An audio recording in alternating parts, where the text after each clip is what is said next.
They noticed him at the red light. A large dog stood at the edge of the road, soaked by the rain, mud clinging to his fur, his ribs faintly visible beneath his skin. Cars slowed, just long enough for drivers to roll up their windows. Some shook their heads, others stared straight ahead. When the light turned green, engines roared. One by one they drove away. They left the dog behind, as if he were part of the pavement. But what none of them realized was that this dog wasn't waiting for help. He was waiting for something else, and what he was about to do would shock everyone who later heard his story. The dog had been there for hours. Rain fell steadily, turning the gutter into a thin stream. His paws were scraped. His body was exhausted. Still, he refused to leave. Every few minutes, he looked back toward a dark alley behind an old apartment building. His ears twitched at every sound. His body leaned forward, then pulled back, torn between fear and duty. People thought he was lost. Some thought he was wrapped tightly against her chest. She was young, exhausted, and carrying something wrapped tightly against her chest. She walked fast, glancing over her shoulder again and again. When she reached the alley, she stumbled. The bundle shifted, and the dog heard a sound that froze him in place. A soft, fragile cry, barely louder than the rain. Before the dog could move, the woman panicked. Sirens echoed in the distance. She disappeared into the alley, then moments later ran out alone. Her face was pale. She did not look back. She climbed into a waiting car, slammed the door, and drove away. The dog ran after the car until his legs gave out. Then he turned around and went back to the alley. Behind a stack of trash bags and broken crates lay a newborn baby, wrapped in a thin jacket, already soaked through. The cries were weak, slowing. Rainwater pooled dangerously close.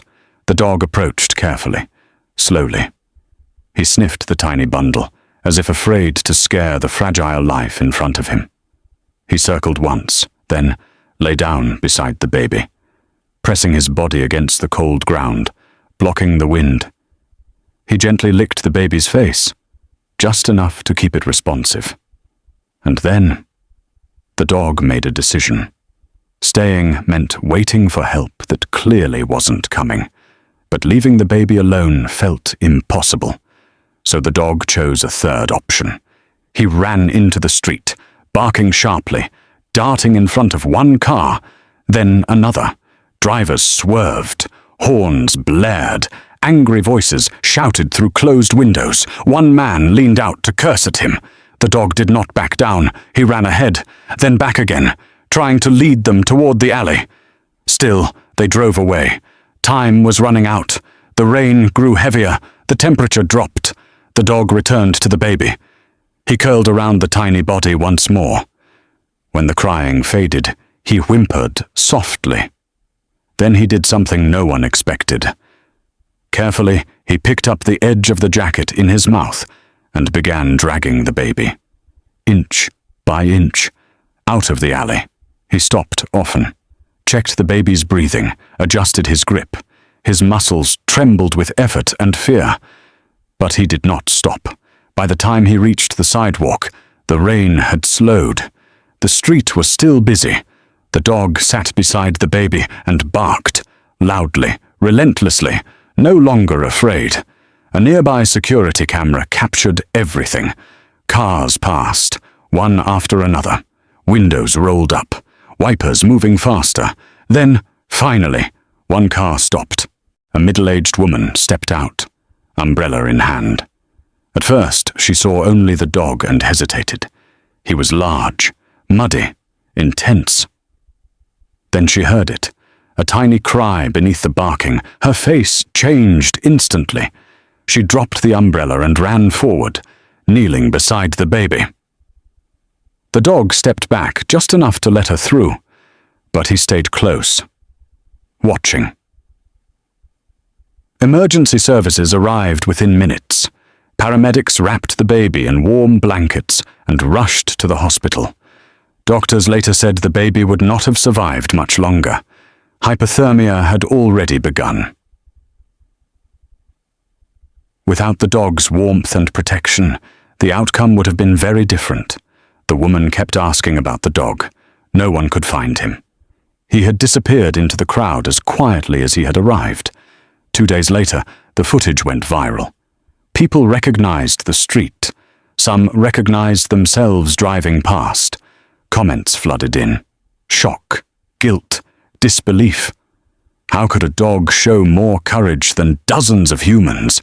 Animal control searched for days. They finally found him near the same alley, weak, dehydrated, limping. He did not resist. He only looked toward the street. Still watching, still guarding, the dog was treated and fed. A vet later confirmed old scars across his body, signs of abandonment, of hardship. Yet despite everything, he chose to protect a life that was never his responsibility. The baby recovered fully and was placed with a loving family. Weeks later, they met the dog. He recognized the baby instantly. His tail moved slowly. He lay down nearby, calm, content. That response was not training. It was memory. It was connection. People often imagine heroes wearing uniforms, making speeches. But sometimes, a hero is wet, cold, ignored. Standing at the edge of the road while the world looks away. Sometimes the unthinkable act is not running into danger, but refusing to abandon someone when everyone else does. They closed their windows and drove away. The dog did not.